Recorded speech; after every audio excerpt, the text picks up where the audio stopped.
दोस्तों नमस्कार। आज हम लेके आए वो सेकंड वीडियो लेके आए हैं भूगोल सेकंड पेपर का फर्स्ट यूनिट में मानव भूगोल का अर्थ विषय क्षेत्र और विकास के बारे में जो आप चलिए क्वेश्चन को समझेंगे। तो चलिए समझ लेते हैं। दोस्तों पहले क्वेश्चन दिया कि मानव भूगोल में शंभुवाद के जन्मदाता को जन्मदाता माने जाते हैं। तो मानव भूगोल में जो ह्यूमन जो ज्योग्राफी है उसमें अगर देखिए यहाँ पे आपको ध्यान देने की बात ये है, यहाँ पे आप देखिए यहाँ पे मानव भूगोल की बात हो रही है और ये मानव भूगोल की बात हो रही है। ये इसको ध्यान में रख के हमको ऑप्शन में भरना रहेगा। मानव भूगोल में संभववाद के जन्मदाता कौन है? तो इसमें कौन दिया हुआ है? Vidal de la Blache. ठीक है, तो आपका ये आंसर सही होगा दोस्तों। ठीक है, मानव भूगोल की अगर पूछता है तो अब मानव भूगोल के अध्ययन का केंद्र बिंदु क्या है? तो इसमें दिया हुआ है कि मानव समाज एवं उसकी समस्त गतिविधियाँ क्रियाकलाप है। मानव को लेकर जो मानव का समाज है उनकी समस्त गतिविधियाँ को लेकर हम मानव भूगोल के अंदर उसका अध्ययन करते हैं, केंद्र सेंटर मान सकते हैं। तीसरा दिया हुआ है कि दोस्तों अगर साफ नहीं आ रहा वीडियो तो आप उसको बढ़ा लीजिएगा। देखिए तीसरा दिया कि मानव भूगोल की प्रमुख शाखा। तो मानव भूगोल की प्रमुख शाखा क्या? ऐतिहासिक भूगोल है दोस्तों, ये हो गया। ठीक है, और अगला देखते हैं। चौथा नंबर दिया हुआ है कि क्रमबद्ध भूगोल कौन सा नहीं है? क्रम यानी कि सही जो कि क्रमबद्ध तरीके से लिखा गया है। तो राजनीतिक भूगोल जो है क्रमबद्ध तरीके से नहीं है, केवल राजनीति, अगर राजनीति की बात करते हैं तो केवल, और इसमें भू आकृति और समुद्र विज्ञान ये सब क्या है? क्रमबद्ध तरीके से है। ठीक है, अगला देख लेते हैं पाँचवा क्वेश्चन दोस्तों। शायद आपको दिखा नहीं होगा, पाँचवा देखते हैं। और पांचवा दिया हुआ है कि मानव भूगोल का केंद्र बिंदु, यानी मानव भूगोल जो जिसको हम मान करके मानव भूगोल का अध्ययन कर रहे हैं, तो उसमें देखिए अगर मानव भूगोल की बात आ गई है तो मानव ही उसका केंद्र हो सकता है भाई। तो ये आपका आपका ऑप्शन जो बी नंबर दिया हुआ है मानव भूगोल, यही आपका ऑप्शन सही होगा दोस्तों। भाई मानव भूगोल की बात आएगी तो मानव ही केंद्र है उसका। चलिए अगला देख लेते हैं। और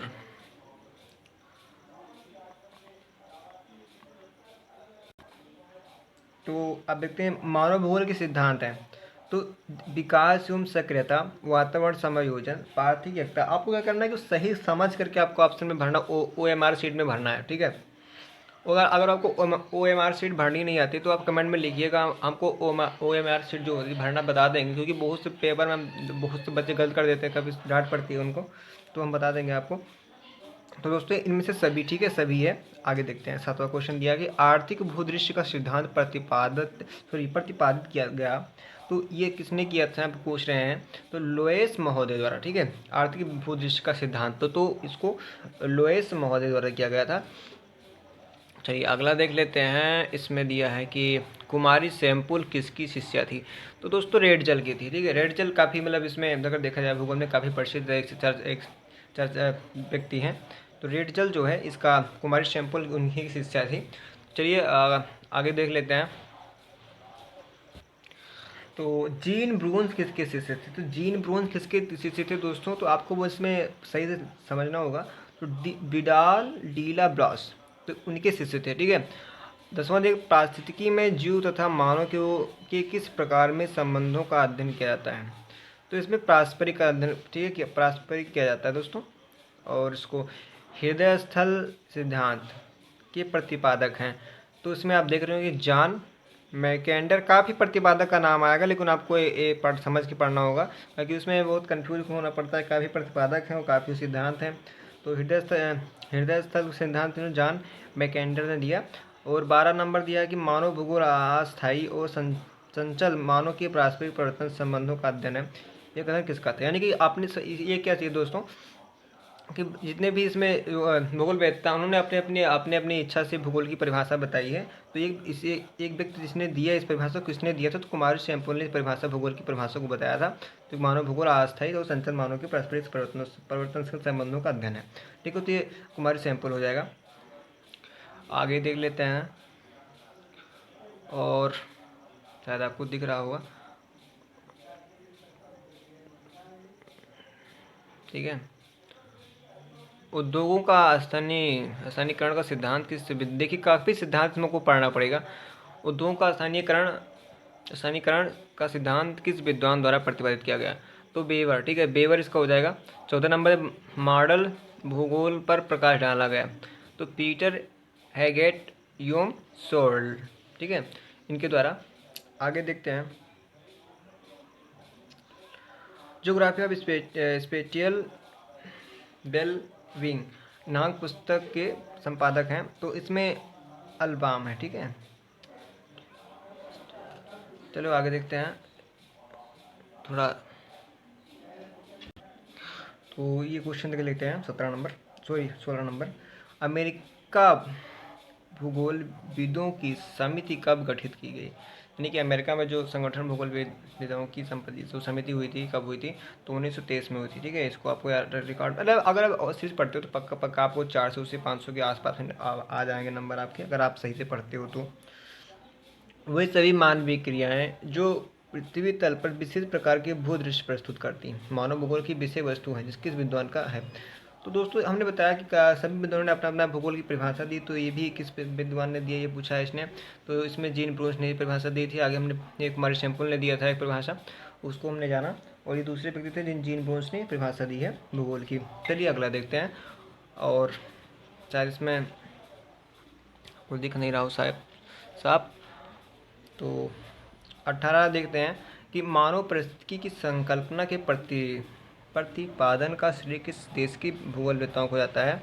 तो ये अमेरिकी विद्वानों को जाता है, ठीक है दोस्तों। ये अगर पूछा जाता है कि मानव परिस्थिति संकल्पना प्रतिपादन किस श्रेय किस जाता है, तो आप बता सकते हैं अमेरिका के लोगों को जाता है। चलिए अगला देख लेते हैं। दोस्तों आपसे निवेदन है कि अगर आप इस पे आपको जो हम चैनल बना रहे हैं, ये जो बता रहे हैं आपको दोस्तों, का आपको वीडियो अच्छा लग रहा हो तो आप दोस्तों अपने दोस्तों के पास शेयर कीजिए, जो बाहर हैं या फिर घर पर हैं तो ऑनलाइन पढ़ना चाहते हैं, तो आप इसको शेयर कर सकते हो उनके पास में। और चैनल को सब्सक्राइब करवाइए, और इस चैनल को सब्सक्राइब करने से आपको जितने वीडियो मैं बनाऊँगा आपके पास पहुँचते रहेंगे। तो चलिए शुरू करते हैं। अगला है 19 नंबर के बिडाल डी ला ब्रास किस देश के भूगोलवेत्ता थे? तो भाई एक क्वेश्चन पूछा जा सकता है, बहुत इंपॉर्टेंट क्वेश्चन है, क्योंकि भाई बहुत बड़ा चेहरा है भूगोल में, फ्रांसीसी थे, ठीक है। और अगला दिया कि principle of human geography, principle of human geography नामक पुस्तक के लेखक हैं। तो बीटा मैंने बताया कि ये आप देख सकते हैं बिडाल डी ला ब्लास, काफ़ी ये भी चर्चित व्यक्ति हैं भूगोल में। ब्लास ने मानव भूगोल की विषय सामग्री को 3 भागों में बांट दिया, इनमें से कौन नहीं है? तो उन्होंने जो बांटा था, तो जनसंख्या को बांटा था, परिवहन बांटा था, सांस्कृतिक तत्व बांटे थे, पर भूगोलिक तत्व जो उसको नहीं बांटा था, ठीक है। जीन प्रूस ने मानव भूगोल के विषय क्षेत्र के कितने वर्गों में विभाजित कर दिया? जीन प्रूस ने मानव भूगोल के विषय क्षेत्र को कितने, मानव भूगोल की बात हो रही सिर्फ, जिसमें मानव भूगोल हम पढ़ते हैं उसमें कितने भागों में बांट दिया? आपको फर्स्ट ईयर में मानव भूगोल पढ़ना पड़ेगा, उसमें जो कि जनजातियाँ हैं उनके बारे में जानते हैं हम लोग। तो वही चीज़ मानव भूगोल कितने भागों में बांट दिया जीन ब्रूस ने? तो इसमें 4 भागों में बांट दिया, ठीक है दोस्तों। जीन ब्रूस ने 4 भागों में बांट दिया मानव भूगोल को। अब जीन ब्रूस के मानव भूगोल की विषय क्षेत्र के प्रथम वर्ग में शामिल विषय को बताइए। तो इसमें जो इसमें दिया है आप देखिए 1 2 3 4 5 6। तो इसमें सीधे तौर पर आवासों की भिन्नताएं, बिखरी हुई घनी बस्तियां, आवास सड़क, यानी कि 1 2 5 5 तक 1 2 3 4 5, देख रहे पाँचों दी हुई इसमें नहीं, वहाँ पे नहीं दिख रहा है आपको, तो आप देख सकते हैं पाँचों है, यानी कि 1 से लेकर 5 तक पूरे सही हैं, प्रथम वर्ग में आते हैं। फिर देखते हैं 24 नंबर, प्रसिद्ध पुस्तक पृथ्वी एवं इसके निवासी के लेखक। तो पृथ्वी एवं इसके निवासी के लेखक कौन है? तो रेकलस हैं, ठीक है, रेकलस है इसके, आप देख सकते हैं। किस विद्वान ने कहा था कि क्रांतिकारी भूगोल की अगली क्रांति है? तो इसको कहा था डेविड स्मिथ ने, ठीक है, डेविड स्मिथ ने कहा था। और देखते हैं कि प्रसिद्ध पुस्तक ह्यूमन ज्योग्राफी है, well for approach where this grace is green के लेखक कौन है? डेविड स्मिथ हैं दोस्तों, ठीक है। ये सब आप ये जान लीजिए कि अगर आप पढ़ लेते हैं और सीरीज, तो पक्का आपको 4 से 500 के आसपास नंबर आएंगे। तो काफ़ी लगभग 90% जो मतलब सीरीज से पूछी जाती है, काफ़ी परिचित सीरीज है ये। और इसमें क्या करना है कि आपको OMR शीट को सही से भरना है, क्योंकि OMR शीट अगर गलत हो जाती है आपकी तो दोबारा नहीं देते हैं, ठीक है। मानव भूगोल के विशेष क्षेत्र के अजैविक तत्व के अंतर्गत आते हैं, तो उपरोक्त सभी आते हैं, ठीक है। स्थिति भौमिकी, जलवायु, खनिज, चट्टान, जल स्रोत तथा एवं मिट्टी, ये सभी कुछ दोस्तों आते हैं इसका। अगला देखते हैं दोस्तों, देखिए 28 नंबर है, मानव भूगोल के अध्ययन के कितने उपागमों में विभक्त किया गया है। तो मानव भूगोल के अध्ययन की बात हो रही थी, कितने भागों में बांटने विभक्त कर अलग कर दिया गया, तो इसको 4 नंबर, 4 वहाँ पे भी था, 4 यहाँ पे भी है। ठीक है, भूगोल में व्यवहारिक उपागम का प्रयोग किस विद्वान ने किया, तो इसमें विलियम किर्क ने किया। और 30 नंबर लास्ट क्वेश्चन दोस्तों, काफ़ी लंबा वीडियो बन सकता है, इसलिए हम 11 मिनट की वीडियो बना रहे हैं आपके लिए। अगला हम इसका इसी में इसी यहीं से 31 नंबर से शुरू करेंगे और अगला पार्ट 2 बनाएंगे, तो आप सब्सक्राइब कर लेना। कौन मानव भूगोल के अध्ययन का उपागम नहीं है, तो सांस्कृतिक उपागम। ठीक है, उपागम, अगर उपागम की बात करता कौन नहीं है, तो आप सांस्कृतिक उपागम को टिक कर सकते हैं। ठीक है, तो दोस्तों नमस्कार, चलते हैं, मिलते हैं किसी अन्य वीडियो में। तब तक आप हमारे चैनल को सब्सक्राइब कर लेना और दोस्तों के पास शेयर कर लेना दोस्तों। धन्यवाद।